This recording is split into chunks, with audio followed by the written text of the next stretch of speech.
Hello, everyone, and welcome to A New You, where I help twin flames to heal and to master thyself along thy twin flame journey. My name is Ruby Lee, and I am a self mastery coach, and I am a twin flame specialist. And so, if you are separated from your twin at the moment, and if you want support along your twin flame journey, you want to make sure you click that bell and become a subscriber to A New You, for A New You has been created just for you. And so today I want to talk about is the end of a relationship high. That's what I title it. The end of a relationship high. And what I often see, I've seen it with myself and I've seen it with other women. It's like you are at the tail end of your relationship, and instead of really utilizing that time to be with you and to heal from what it is that you have been going through for the past 15, 10, and 20 years. And this is very critical if you've been in a long-term relationship. If you've been in a relationship or a marriage for 20, 30, 10, 15 years, it is very important when you are at that tail end of that relationship to start going within and doing you and rediscovering who you are and figuring out what it is that you want for your life next. But what I often see, and I've seen it within myself, that what we do is, instead of focusing on what do we want to do in our career, what do we want to do next in terms of finances and all this good stuff, right? We create this narrative of what we want next in love, what we want next, what we want the next man to be like. And a lot of times we create our next man depending on whatever it is that we felt like we didn't receive and the last. What we felt like the last man didn't do, what he should have did, what we wanted him to do, what we didn't ask him or require for him to do, right? We create this image or this narrative of what we want the next man to be like and what we want the next man to do. And a lot of times it is geared towards what you have not experience and you want to experience in this next realm, in this next season in your life. And there's nothing wrong with that, but when you are at the tail end of that relationship, meaning you and your husband or your lover or your partner haven't officially separated, y'all still cohabitating, but you know that you're getting a divorce, or you know that you are about to split up, you just haven't done it physically yet, you're still living in the same house. It's really important that you spend that time doing you and working on your healing.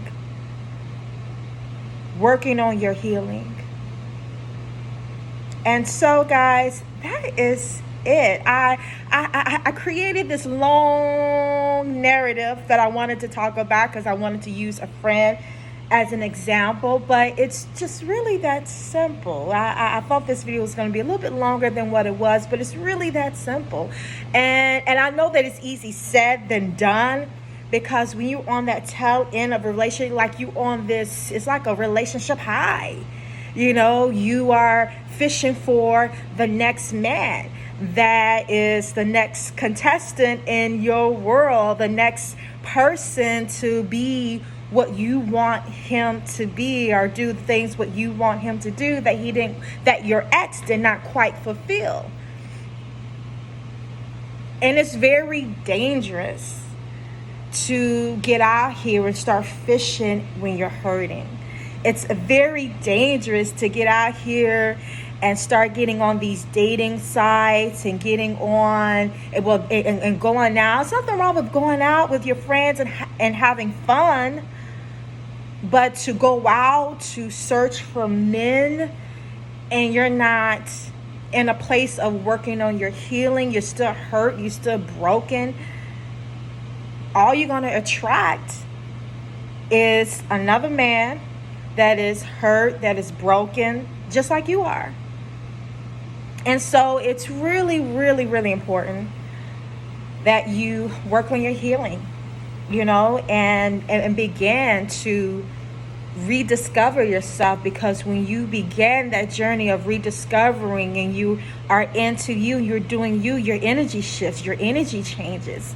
And what happens is that you start to align yourself, you start to come into yourself more, and aligning yourself up with the truth of who you are, meaning lining your outer world with the truth of who you really are. And what happens is that you end up attracting a person that reflects the new you and not the old you. And so yeah. And so I feel like I want to say more. And so yeah. Yeah, like I said, I experienced it too, and I have a friend that's going through, a separation, and she's on this high, like she's just fishing for the next man to be the one, or be this person to give her all the things that she didn't get from her last, and she's frustrated because she's in a dark space. And she's frustrated because she's trying to attract a completely different type of man, but her energy doesn't match that different type of man. You are in the dark place right now. Her energy is kind of dull, and she loves to wear these attraction oils. And let me tell you, you can wear all of the attraction oils you want. You are just going to be a beautiful woman who's dressed up, look nice, and smelling really good. But attraction oil is not going to work unless your vibration matches the energy of that attraction oil. So all I'm saying is that if you are finding yourself, if you are in that situation right now where you are just on the tail end of a relationship, it's ending, but you still are together, you haven't quite separated, you're still cohabitating, this isn't the time to go and find a new partner. Because what's going to happen is you're going to add more hurt, more pain on top of the hurt and pain you already have, more confusion. You're going to throw fire over a bush that's already burning. And to be honest, when I met my twin, let me talk about that. When I met my twin, I was on the tail end of a relationship. We were still living together, but I knew that it was over. But we were still cohabitating. And when I look back, well, let me say this. When I met my twin, I wanted him. I wanted that man like something fierce or something terrible. Like, I wanted that man with all of my heart, with all of my soul. I wanted him. And like I said, I try to strategically position myself in places where I knew he was going to be, so that we can get that third meet and have that conversation and start to do whatever it is that I wanted us to do, get together. Not being friends, because I wasn't in that let's be friends mindset like I am now, right? Now I'm in that, we need to be friends. We need to take this slow. Because in the beginning, when I met my twin, I didn't see the value. I didn't understand the connection that we had. I didn't understand anything that I understand now. And now I see it as something very valuable, something that's very precious. Our connection, is very valuable. It's high valued. And we just can't come together.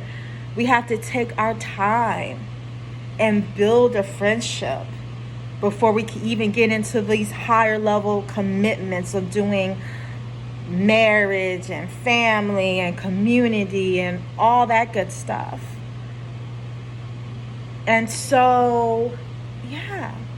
And so, like I said, now that I look back, that would have thrown a lot of fire over a bush that was already burning in my life and in his life, right? Because he has some secrets, some things. When I first saw him, he appeared to be a single man. He appeared to be a man who only had one child. And then a little later on, I found out that he's a married man who doesn't wear his ring. And then I found out he had a whole football team and a whole cheerleading team on top of that. Now, if I did not know that at the time and we started to fool around and get together, and that would have broken my heart. That would have, it just would have been something terrible. It would have been something terrible. And I would have been getting over the heartbreak of the 10-year relationship, also dealing with the heartbreak of my twin. And so I thank God that God protected me and covered me and blocked us from getting together, because it would have been something terrible. And so, guys, that is it. That's all I wanted to say. I hope that you found some type of value or some type of inspiration out of this. And or maybe, maybe you are in that situation where when your mind is so fixated on trying to find the next, when you haven't really separated. And even when you do separate it and you've been in a long-term relationship, you still need to give yourself time. Like, it's been it's been a year since I last seen my twin, but we haven't came together in any type of way. And what I realized, especially last year, is that I really needed this time, my time. I need this time to myself, to do me, to rediscover who I am, to rediscover what I want to do in my career, to rediscover what's next in my life outside of love, outside of marriage and all that good stuff that I desire and want. But I'm at a place now where I'm all right with waiting. I'm okay with still working on my healing. And so that is my advice. If you are at that tail end of a relationship and you on that relationship high and you out here fishing for the next stop, and really go within and do some self-love work. Maybe there are so many women out here, so many amazing women out here who have courses and things that you could get into that can really help you get over the heartbreak, or, well, I won't say get over it, but they will help you navigate your way through it, because heartbreak takes time to get over. And one course, one coaching session is not going to heal you, but it will help you get some understanding and some clarity. It may help you shift your mindset onto other things that are important in your life as well. And so that is it. Thank you so much for watching, and I will see you in the next video. Bye-bye.